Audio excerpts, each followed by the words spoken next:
Kathi Enderes, welcome back to the Human Capital Innovations Podcast. Thanks for having me, Jonathan. Happy to be here. Yeah, it's a pleasure to be back with you today. This is maybe your fourth or fifth time even on the podcast. And today we're going to be talking about the most recent report out from the Josh Bersin Company titled The Definitive Guide to Pay Equity, Increasing Productivity, Innovation, and Sustainability. And I really love everything about the title of the report, but of course the contents of the report are even better and provide all sorts of really cool insights. So that's what we're going to be unpacking together today. As we get started, I wanted to share Kathi's bio again with everybody. Kathi Enderes is Senior Vice President of Research and a Global Industry Analyst at the Human Capital Advisory firm, the Josh Bersin Company, the world's largest community for HR. She has over 20 years of global experience in human capital, talent, performance management, and change management from consulting with IBM, PricewaterhouseCoopers, Ernst & Young, and other industry areas, working with companies of various sizes, from Fortune 500 companies to startups in multiple industries, including technology and healthcare, and leading research on all topics of HR, talent, and technology. She is passionate about making work better and more meaningful. And I could really go on, but I'm going to pause there and give you a chance, Kathi, to share anything else about yourself, your background that you would like the audience to know. Yeah, well, thank you, Jonathan. And I know this was a long intro. As it relates to pay equity, this is such a fascinating topic for me, and such a relevant topic as it relates to creating equity for everybody, not just on the pay side, but overall for work opportunities, career opportunities, and all of the above. And I go back to where I started my career in management consulting back in Austria, when I was actually the only female consultant within like 50 male consultants. And I had some opportunities that I was actually not put on their projects because the client said, we're not taking a female consultant, you have to put a woman on the team. And of course that impacted my pay potentially eventually, because I couldn't get this great project that would have helped me with my career. And I think we've come a long way in some sense, of course, but in some aspects, maybe we haven't come such a long way. So I think that's how I see all of this topic relate to maybe some of the background that I have. Yeah, certainly there have been improvements for sure in some aspects, but in other aspects, man, we still tend to be just about as far behind in terms of pay equity as we have been, for the last 20 plus years. That's right. And in some cases, the pandemic has exacerbated the problem, and many analysts have suggested that we've set back pay equity even a generation just during the last 3 years during the pandemic. So it'll be interesting to hear your perspective on that with this report from the Josh Bersin Company. Well, why don't we dive on in, and if you can start by just providing us a little bit of an overview to the methodology of the data collection and of putting together this report. Yeah, for sure, we'll do. So what we've done as we always approach our research, first we did a lot of interviews and just discussions with companies to understand what they're doing in pay equity. How did they see the problem? What is it even about for them? Do they even do anything on that? That helped inform for us how we set up actually a big study. So then we set out a big survey of like 28 or something specific pay equity practices that are not just pay practices, there are also broader talent practices and governance practices and all of that. And we asked 448 companies around the world responded to this survey, which was great, and we got a lot of good insights and examples to that too. And what we always do for these studies too is we also ask all these companies about their business performance, about are they financially high performing? Do they satisfy their customers? How well are they able to attract and retain the right talent? What are they perceived as a great place to work? Do they get diverse talent? Do they get the needed talent? And then also how innovative they are and how change adaptable they are. So that's how we did the big study, survey-based study. And then we saw from these insights, both some descriptive insights as well as some prescriptive insights, or some predictive insights on what of these practices that you can actually do in pay equity actually drives the biggest outcomes. And then we interviewed more companies, had more conversations to validate that, and got some really great case studies and examples in there as well. So that's how we came up with some of these insights that we have in there. All of these. Wonderful. And I'll just note that the link to the full report is in the show notes, so anyone can go check that out via that link, or you can just Google the Definitive Guide to Pay Equity, Josh Bersin Company. It'll come right up, and you can get access to the executive summary and the full report. So there's all sorts of really great tidbits here, and I appreciate the overview of the methodology, and I appreciate the mixed methods approach that you continue to use in all of these reports, because I think that provides a real richness behind, to understand better what's going on within organizations and what really could be improved over time. So one of the points that comes out in the report is that 95% of companies are not practicing pay equity well and may ignore the topic or consider it a one-time project. Let's unpack that a little bit. First of all, what do you mean by not practicing pay equity well? So when we say 95% aren't practicing pay equity well, that's self-reported. What does that mean exactly? And then when organizational leaders are considering it a one-time project, what does that mean? And what does that look like? Yeah, and so the 95% were actually not self-reported. We didn't ask them, are you practicing this well? We asked them about some underlying practices. Oh, I understand. Example, and then we created a maturity model to say who is doing most of these practices that matter most well. So we didn't ask them, are you doing it well or not? We asked them, what are you doing on, for example, mitigating bias when you hire somebody? What practices do you have when you mitigate bias, when you bring in promotions? How do you get funding for pay equity adjustments? Those kind of like actual things. And so when we then grouped companies together into 4 levels of maturity, the highest level of maturity are those that we perceive to be doing pay equity well. And it was only 5%, which is, by the way, the smallest percentage of all the studies that we have done. So we always use these 4-level maturity models, and it's the least impact or least advanced practice. Go ahead. Can I drill in just a little bit? So that's wonderful. That's an even better metric then, because you have a very thorough methodology to how you're attributing that 95%. I'm curious, do you have any ability to compare your assessment of organizations' pay equity practices versus what they think their pay equity practices are? So I could see the value in looking at the gap between they think they're awesome, but they're really crummy, and how valuable that could be for organizations. Yeah, it's a great question. And the way that we went about that was actually a couple of ways. Well, we asked them to describe their pay equity overall strategy and approach in one word. And generally speaking, those that are less advanced based on our methodology also perceive it's like very like non-existent, or they use words like backward looking, or like just compliance oriented or something like that, versus those that actually do all the good things that we identified as like the most impactful things.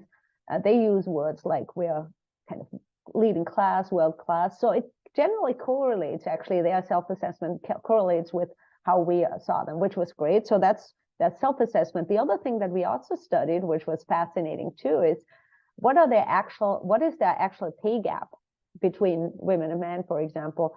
And the high performing, those level 4 companies had literally mostly close to pay gap. So very small percentage had a gap between 10%, 0% or 1% and 10%, and most of them had no pay gap, versus the low performing companies had a much larger percentage in the even like 30%, 40% gap of women and men, for example. So we asked about that too. So it did.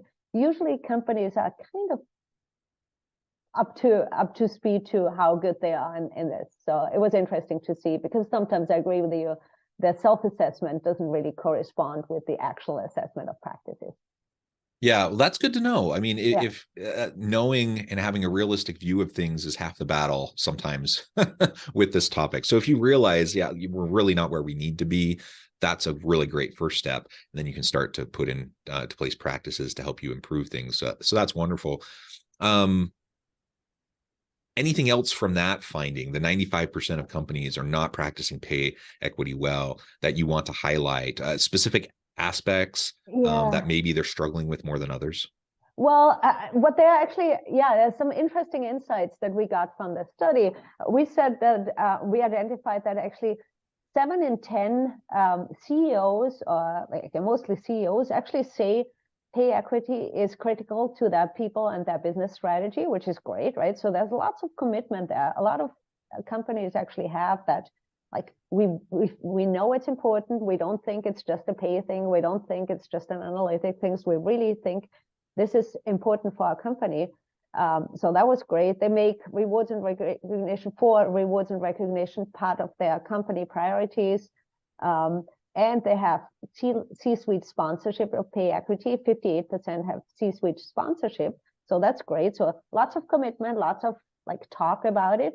But what's really missing is the organizational action and the funding for it, the investment to it. And communicating about it transparently. Only 11% transparently communicate their pay equity work to anybody, really, including leaders, but even employees. And only 14% set aside enough budget to actually address any pay equity issues. And as we know, this can be a significant budgetary requirement. If you know about the issues, you got to address them. And if you don't address them, if you don't have the budget set aside, right, you can't really make traction. So sure. To see. Yeah, well, and another piece of this, I mentioned many are ignoring the topic altogether or consider it a one-time project.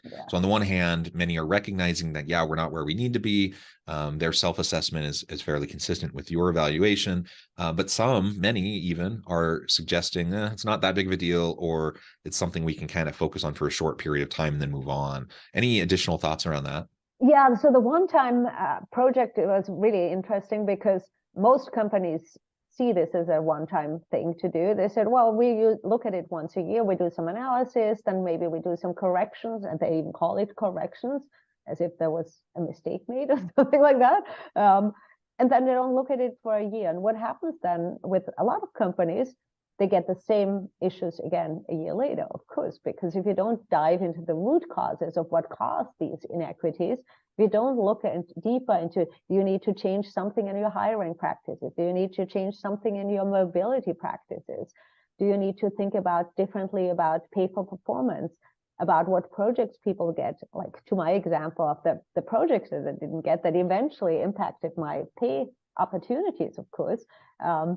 All of these related things are not in the purview really of the comp team or the people analytics team, but they have to bring these up to the right people and the right teams to actually make traction on that. So if you look at it only once a year and never look at it again and don't establish root causes, it's almost guaranteed that the problem will never get smaller because you'll never really address the problem. Yeah. And you kind of referred to this already, but the report shows that a significant 71% of companies acknowledge pay equity as a vital aspect of their overall people and business strategy, while only 14% are really demonstrating sufficient investment into managing pay equity on an ongoing basis. Maybe we can drill into that a little bit more. Do you see anything else behind the scenes going on that can help explain that issue?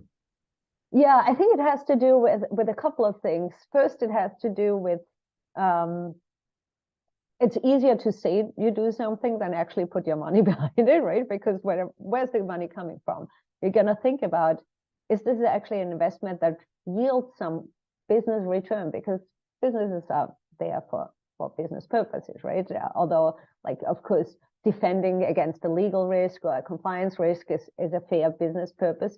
In reality, that's not something that drives really a significant investment that could be as big as, 3% of payroll sometimes, right? So, which is a lot. So what we've seen some companies, and actually one of the largest technology companies that we interviewed on their pay equity practices, what they do is they told us, for us in our compensation strategy, pay equity is really the foundation. Whatever budget I get, that the head of Total Rewards told me, whatever budget I get, I first dedicate to fixing any pay equity issues and also looking at addressing any issues reoccurring. And only then, when I have fixed that budget, I actually think about, they see it as a pyramid. So they say pay equity, then they see the broad-based compensation, and then on top of it, they see differentiating skills and roles that are like significant for the company's strategy and business performance. So what they told us is we focus on the pay equity first, then we go on the top level of differentiating, and then we go to the middle layer. And so they told us, which I thought was very interesting to say, I told the board, is what she said, whatever money you give me, first we're gonna pay, basically mitigate pay equity. And she's really right about that, because what we identified is pay equity actually gives you a lot of benefits beyond just legal compliance and all of that. It's the number one most impactful practice actually in well-being, believe it or not. So that was interesting when we did a big study on well-being. We said the number one thing you can do for your employees' well-being is pay them fairly and equitably and let them know you're doing that, which we found fascinating because and it makes sense, right? Because if people are worried and stressed about their pay levels and think they can't collaborate with somebody because maybe they are paid unfairly and all of that, it impacts that. It also was the most impactful thing of all the pay practices you could do. And it's 13 times more impactful than actually having high levels of pay, which we found mind-boggling. So in other words, how you distribute the money that you have on pay is much more impactful than like throwing a lot of money and benefits at people. So that was all fascinating to hear. Yeah, super interesting. And historically, as we look at this, it's been 60 years since John F. Kennedy's prohibition of explicit policies that resulted in unequal pay between men and women. But there still continues to be big lawsuits that get a lot of attention around this. A recent one, $118 million settlement back in June of 2022, who are paid less than their male counterparts. And we continue to see these things over and over again. Yeah. So where do you see this, pay equity overall? Where does it sit among the significant issues that organizations are facing and the type of undisclosed problems that we might continue to have in the American workplace? Yeah, I think the American, not just the American workplace, but then also the international workplace is really paying attention to it now. And I think with right cause, and these lawsuits, of course, make a lot of headlines and maybe scare people. But it's for example, it like a lot of laws that are coming into place right now, for example, pay transparency laws, the banning being asked for salary history that has been in place in many states here in the US, and some companies have actually implemented that independent of laws. I think getting in front of the laws is really where companies should be at. One of the total rewards leaders that I talked with, they told me, well, I don't want to be just legally compliant. I want to be leading in this. I want to lead in the industry to be known for being the most equitable and fair in terms of compensation, but then also in terms of all other opportunities that I have for the company, for employees, because it helps me attract people and retain people and win the war for talent, which is, I think, still on. And by the way, I think one thing that pay equity sometimes gets a bad press is it's sometimes perceived as not being performance-oriented or skills-oriented. But what we found out, these 5% of companies that do pay equity well, they're really balancing performance orientation, individual performance, team performance, and skill, like paying for skills with being equitable, because they're not really in contradiction at all. It wouldn't be fair if one person performs 10 times better, objectively speaking, to be paid the exact same amount of the person that just produces a 10th, right? I mean, that wouldn't be fair. So being fair and equitable is really about just removing these inequities as they relate to gender, ethnicity, race, age, sexual orientation, all of the diversity I mentioned, but not performance oriented. I think that's why it sometimes gets a bad rap of like being just equality, which is not. Mm-hmm, mm-hmm. And I know you had a list of 84 employee experience strategies, fair and equitable rewards ranked as the 5th most important factor. Maybe talk a little bit more about that and how it fits within all of those strategies and what you make of all that. Yeah, that was like a really interesting insight too. When we studied employee experience, we looked at all the things. We looked at the work, we looked at the management practices of the company. We looked at the workplace, the physical, the digital, the cultural workplace. We looked at health and well-being and growth opportunities and development opportunities and trust in leadership in the organization. And one of the practices we studied there was a few compensation practices. So we looked at levels of rewards, like how much you pay and what rewards you give people, but then like how much, but then also how fair is it? And the fair and equitable was such a like leading indicator of employee experience, engagement, retention, attraction, so much more than level of pay. And I think about it, for example, Microsoft has been like a model, I think, of pay equity, and they produce their pay equity statistics in their DEI, publicly available DEI report every year, and they show like literally like what their pay gaps are and how they're tracking and what they're doing on all of that. And they've been doing that for years, but they're not the tech company that pays like these lavish amounts of money, but yet they're very like always considered a great place to work and very highly esteemed. So if you compare them to other tech companies that like have all the, I don't know, the buses and the free food and like outsized salary and all of that, they're still not having an easier time attracting and retaining the right talent or performing well as an organization. I think it also has to do, pay equity also, and we showed that with the data too, has to do with innovation. And innovation you only get when you have diversity of thoughts and diversity of perspectives. And I think pay equity is a really big driver on diversity at all levels as well. Yeah, well, and you mentioned Microsoft and other companies like Patagonia, Adidas. Yeah. They show that pay equity is not just about fair and equitable pay and bonuses, but about creating a culture of equity and inclusion throughout the organization, as you just mentioned with the Microsoft example. Maybe tell us a little bit more about the Patagonia and Adidas examples as well, and how they're fitting all of this into the broader lens of inclusion and belonging. Yeah, and they're all very different companies, right? So Patagonia is not really almost a company in that sense. They're very vocal that they're really trying to change society and the environment and all of that. So they have very different pay philosophies. Adidas is of course a very different company too. So that's why we're calling the three out, because they're very different industries, very different companies, have very different pay philosophies and people philosophies and business strategies.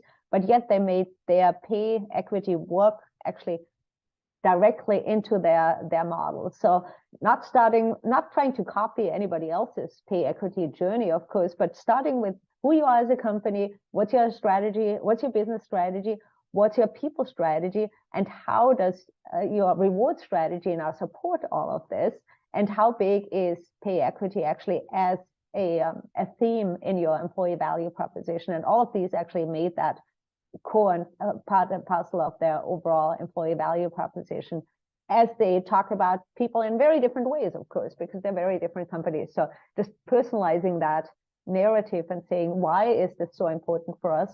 Because we're trying to accomplish very different things, right? For Adidas, for example, might be very important for their R&D, because when you do R&D on product, you need very innovative and very different perspectives, right? And Patagonia wants to try to change the world overall. Very different perspective there too. So each of these companies need very different things from their people. But in the end of the day, they always say, if we don't have pay equity, we really don't have equity. We don't have diversity. We can't really accomplish what we need to set out as a business. Yeah, well said, Kathi. This has been a great conversation. I note the time. I need to let you go here in just a minute. But before we wrap things up for today, I wanted to give you a chance to share with the audience how they can connect with you, find out more about your work, the Josh Bersin Company, where they can find this report, and then give us the final word on the topic for today. Yeah, thank you, Jonathan. Time has flown, so I could talk about this for another hour or so, and I would. But yeah, so getting in touch with me, I'm on LinkedIn, Kathi Enderes. You can find me right there. The Josh Bersin Company, our website is joshbersin.com, and we have lots of insights and material on there. And you also put the link to a report in there, which is great. So thank you for that. Yeah, so the last final words, pay equity. I mean, the way that I think about pay equity, it's really not a compensation project. It's not a people analytics project. It's not even a rewards project or an HR project. It's really a way to run your company in an inclusive and equitable way. And if you think about that, how big the impact is, not just to your business, but then also to the environment and to the society, I think there should be no doubt on why it's such a big topic. Yeah, wonderful. Thank you, Kathi. It's really been a pleasure. Good to have you back. You're welcome back anytime. I encourage the audience to reach out, get connected, find out more about what Kathi and the Josh Bersin Academy can do for you. Check out the full report. And as always, I hope everyone can stay healthy and safe, that you can find meaning and purpose at work each and every day. And I hope you all have a great week.